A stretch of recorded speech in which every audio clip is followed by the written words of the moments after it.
Hi, hello, నమస్తే. ఒక మంచి విషయం మిత్రమా. కావేరీ నదీ తీరంలో ఒక గ్రామంలో ఒక బ్రాహ్మణుడు జీవిస్తూ ఉండేవాడు. అతనికి ఒకే ఒక పుత్రరత్నం. చిన్నతనం నుండి భయం భక్తి రెండూ లేకుండా అతి గారాభంగా పెరిగాడు. వాడు నిజంగా బ్రాహ్మణ పుట్టకలో చెడబుట్టాడు. ఏ చండాలుడి ఇంటిలోనో జన్మించాల్సిన వాడు. అంత పరమ నీచుడు. చెడు స్నేహాలు, చెడు అలవాట్లు, అతని దురాచారాలను చూసిన తండ్రి ఒక రోజున అతనిని పిలిచి, బిడ్డ, నీ అపచారాలు అంతులేకుండా పోతున్నాయి. ప్రజలు నీ గురించి ఎన్నో రకాలుగా చెడుగా చెప్పుకుంటున్నారు, నన్ను నిలదీస్తున్నారు. నీ వల్ల నేను చాలా అవమానపడుతూ తల ఎత్తుకుని తిరగలేకపోతున్నానురా. కనీసం ఈ కార్తీక మాసంలోనైనా నీవు బుద్ధిగా ఉండని చెప్పాడు. ప్రతిరోజు ఉదయాత్పూర్వం నదిలో స్నానం చేసి శివకేశవులను దర్శించి సాయంకాలం సమయంలో దేవాలయంలో దీపారాధన చెయ్యి. నీ పాపాలన్నీ తొలగిపోయే అవకాశం ఉంది. నీకు మోక్షం కూడా సిద్ధిస్తుందని చెప్పాడు తండ్రి.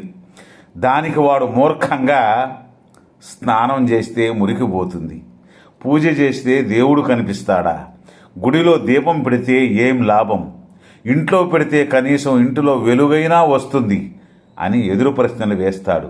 దాంతో తండ్రి, ఓరి నీచుడా, కార్తీక మాస ఫలాన్ని ఎంత చులకనగా మాట్లాడుతున్నావురా. నీలాంటి కొడుకు నాకు అవసరం లేదు. నీవు అడవిలో ఉన్న రావి చెట్టు త్వరలో ఎలుక రూపంలో బ్రతుకుదువుగాక అని శపిస్తాడు. ఆ శాపంతో గజగజ వణికిన కొడుకు, నాన్న, నన్ను క్షమించండి.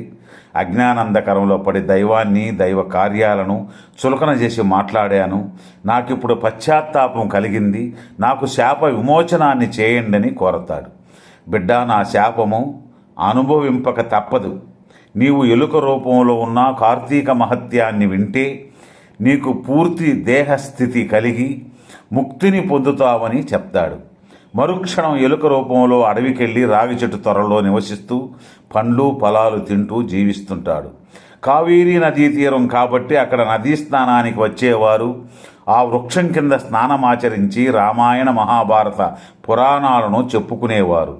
ఒకసారి కార్తీక మాసంలో విశ్వామిత్రుడు తన శిష్యులతో కలిసి అక్కడికి వచ్చి ప్రయాణ బడలికతో ఆ రావి చెట్టు కింద విశ్రాంతి తీసుకుంటాడు.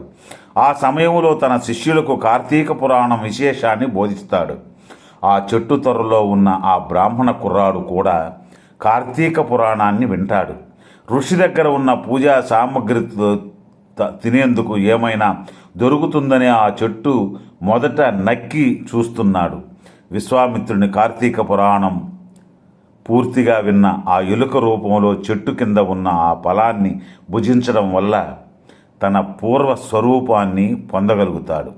విముక్తి పొందిన ఆ బ్రాహ్మణ కుమారుడు విశ్వామిత్రునితో, మునివర్య, నేను ధన్యుడనయ్యాను. మీ వల్ల మూషిక రూపం నుండి విముక్తి పొందానని తన వృత్తాంతమంతా చెప్తాడు. అంతటా ప్రభావం ఈ కార్తీక మాసం అంటే. విన్నారుగా, మీరు కూడా కార్తీక మాసంలో శివకేశవులను పూజించి మోక్షం పొందండి. ఒక లైక్ చేసి, షేర్ చేసి ఈ వీడియోని హైప్ చేయండి. రేపు మరలా ఒక మంచి విషయంతో, ఒక మంచి వీడియోతో కలుసుకుంటాం. జై హింద్.